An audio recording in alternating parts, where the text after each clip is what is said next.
Hi guys, this is Wesley and Kelly from the K Grant Group, and today we're just basically going to be asking some question about the buying process here in Arizona. So first question I'd probably say, Kelly, what's the first step in buying a home? So the first step in buying a home in Arizona is you really want to meet with your realtor and evaluate your needs and your wants, and getting pre-qualified for that loan is so critical to make sure that you work with a lender that is local and you get pre-qualified for the loan and figure out if you're going to be going FHA, conventional, and then kind of evaluate what is out on the market as well. And then you start searching that with your agent, finding that perfect home. Absolutely.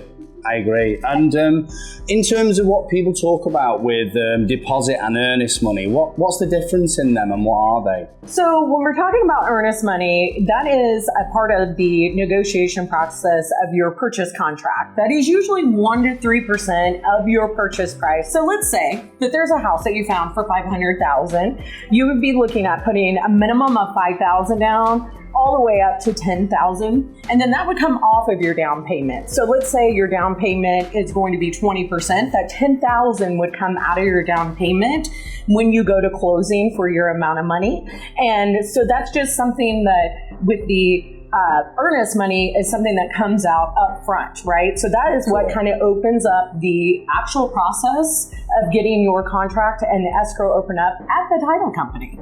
So when a realtor kind of asks and talks about earnest money, what benefits are there for putting down more earnest money? So definitely earnest money can make your offer stronger. Like I said, 1 to 3% is usually what you see. It's not a guaranteed, but if you have an offer and you're only putting $500 down, right, for earnest money on a $500,000 purchase contract versus putting $5,000 down, the seller is probably going to like the $5,000 one versus the $500. But that is upfront money that does come out of pocket. Yeah, you're right, because that's showing commitment, isn't it? That you really want that property. Right. Yeah, yep. Absolutely. Absolutely. So in terms of home inspections, obviously everyone's always worried about that. Should they have them? Shouldn't they? What's the benefits of having a home inspection? What happens if you don't? You absolutely should always have a home inspection. I don't care what state you're in. Absolutely, you should always have a home inspection. You know, the benefits of the home inspection and understanding the time frames that you have. So the buyer, when you go under contract, the normal time frame is on the buy side. You have 10 days to perform all your inspections, whether that's a sewer scope, the regular home inspection, termite inspections, roof inspections, which I recommend doing all of those. But it's so important to do that so you really have a good look at what's going on with the home, right? So sewer lines are not meant to last forever. So we always do sewer scopes, and something I always recommend, especially if the house is a little bit older, you just want to make sure you know what's going on those sewer lines. 100%. Because you just don't know until you do that. Yeah. So it's very important to always do your inspections. And that brings up another point. You always pay for your inspections up front. The buyer does, and that's something the buyer incurs another cost. So your earnest money and your inspection and your appraisal, you will pay for that all up front prior to closing and going to the escrow company for final closing. In terms of like how much an inspection costs, what's probably the average for an inspection? The average for an inspection, it's usually done on the square footage, but I'd say about average, you're going to be, let's say, a 1,500 square foot home, around like $650. If you're going to do sewer scope, you're going to add probably about $250 to $300 for the sewer scope. But if you're doing just the regular inspections, and let's say that the inspector doesn't indicate that you need to have a sewer scope, I'd say around $650, maybe less.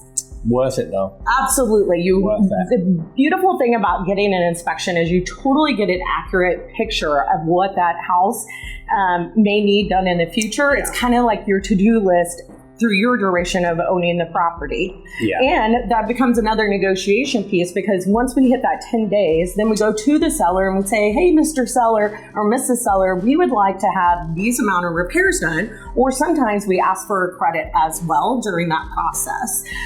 Then the seller has 5 days to respond to us. So in all actuality, inspections can take 20 days, but it usually doesn't. In my experience. Absolutely. So that kind of gives you a little bit more of an in-depth look of the inspection period, which is another negotiation process. Yeah, absolutely. And for our new buyers out there who are not familiar with this process, how many people are actually involved in the buying process when going forward?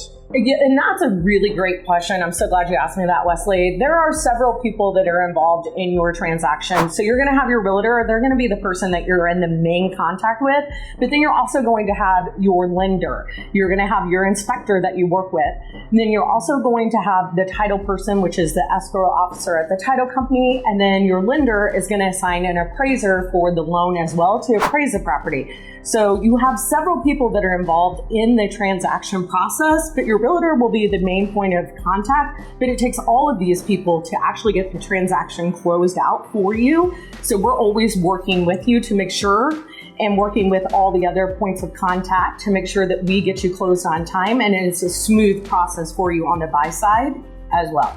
That's perfect. That kind of leads me into my last question in the terms of, so why work with an experienced realtor apart from the obvious, but there's some of the things you touched about today, especially the inspection side. So why experience? Like, why does it matter? Well, it really does matter to get an experienced agent on your side, because there's so much in the negotiating, setting them down, going through the process. Actually, you actually have in your hand. I go through this buyer guide, and we go through step by step, so we really know, and we have everything dialed in for you. But also having someone that knows how to negotiate, they understand the current market. Right now is a great time to be a buyer. It's exciting. We're able to negotiate seller concessions. We're able to get the buy down program for you on your interest rate. So there's a lot of exciting things, and there's more inventory to look at. But you want to be with a local expert that understands the market and is going to be working for you on your side. And I bet it's better than paying the sky high prices of rent currently. Yes, rent is still high, and that is something that versus paying rent versus making an investment into buying a home. Absolutely, there's benefits, because if you're paying rent, you're paying 100% versus right now on interest rates, you're depending on credit and all that, you're going to be somewhere sitting between 6 and 7%. But if you're paying rent, that's 100%. Yeah, so, absolutely. If you would like more information, please get a hold of Wesley or Kelly, 480-265-1111. We would love to help you with the home buying process. Thank you.